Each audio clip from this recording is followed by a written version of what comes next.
Good morning বন্ধুরা, সকলে কেমন আছো? আজকে চলে এসেছি আরও একটা রেসিপি নিয়ে।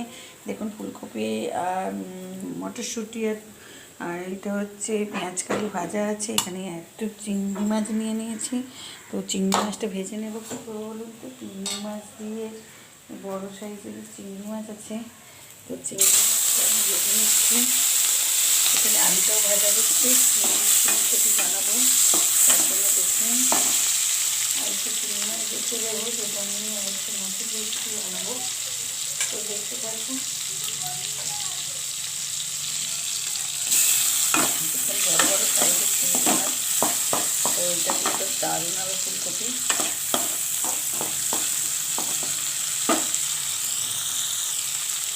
এর সঙ্গে আমি সব দিয়ে দেবো। দেখুন বন্ধুরা, এখানে দিয়ে দিলাম লাল লাল করে হালকা ভাজা হয়ে গেছে।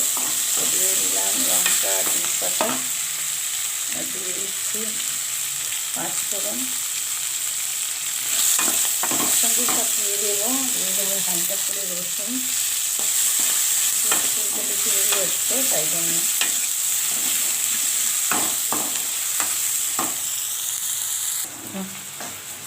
দেখুন, এই ভেজে রাখা আলু পেঁয়াজ কলি দিয়ে দিলাম চিংড়ি মাছের সঙ্গে।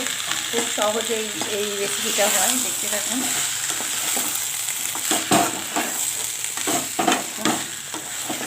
এরপরে একে একে আমি সব দিয়ে দেবো। এর মধ্যে শুধু একটু একটু নুন পরিমাণ মতন দেওয়া নেই, হালকা করে দেওয়া আছে হলুদ আর। তো এখন আমি দিয়ে দেবো কাঁচা লঙ্কাও দেওয়া আছে। এখন দিয়ে দেবো একটু হালকা লঙ্কার গুঁড়ো, হালকা করে নুন, চিনি। দেখুন, হালকা করে লঙ্কার গুঁড়ো, নুন আর চিনি দেওয়া আছে। ভালো করে একটু নেবো আর একটুখানি হলুদের গুঁড়ো দিয়ে দেবো, যেহেতু কালারটা হালকা দেওয়া ছিল।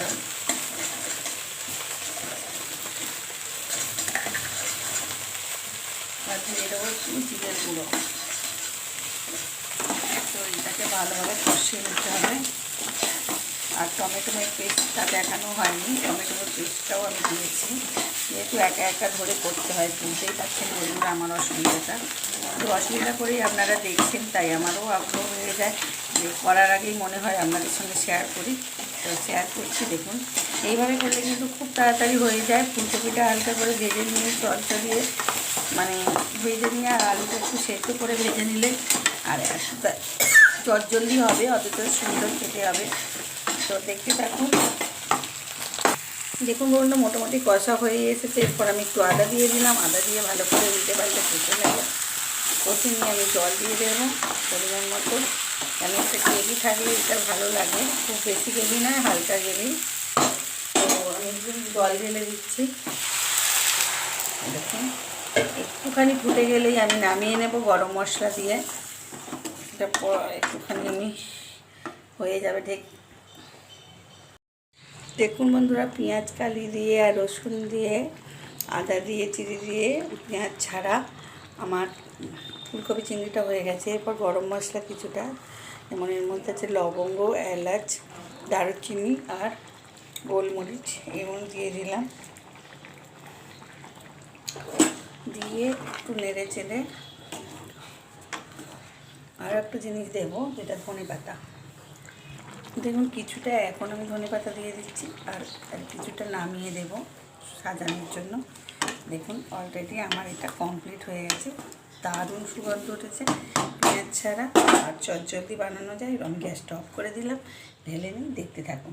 দেখুন বন্ধুরা, বড় বড় চিংড়ি দিয়ে আমার এই রেসিপিটা বানানো হয়ে গেছে। এরপর ওপর দিয়ে আমি একটুখানি ধনেপাতা ছড়িয়ে দিচ্ছি। তো সুন্দর তো দেখতেও হয়েছে, খেতে তো দারুণ হয়। তো বন্ধুরা, না খেলে তো বুঝতে পারবেন না, না বানালে বুঝতে পারবেন না। আমি যেভাবে বানিয়েছি সেভাবে একবার বানিয়ে নেবেন। চটজলদি বানানো যায়, কোনো হ্যাপানিং কোনো। দেখুন, আমি একটুখানি খেয়ে দেখছি।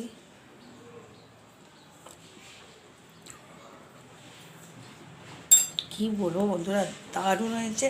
তো এইভাবে বানিয়ে নিন একদিন। তো বানিয়ে দেখবেন কত সুন্দর খেতে হয়। তো আজকের মতো টাটা। নতুন বন্ধুরা সাথে জলদি সাবস্ক্রাইব করে দিন আমার এই রান্নার রেসিপি দেখার জন্য। তো তো এভাবেই আমার সাথে থাকুন, পাশে থাকুন। আজকের মতো টাটা, আবার চলে আসবো অন্য কোনো দিন অন্য কোনো সময়। বাই।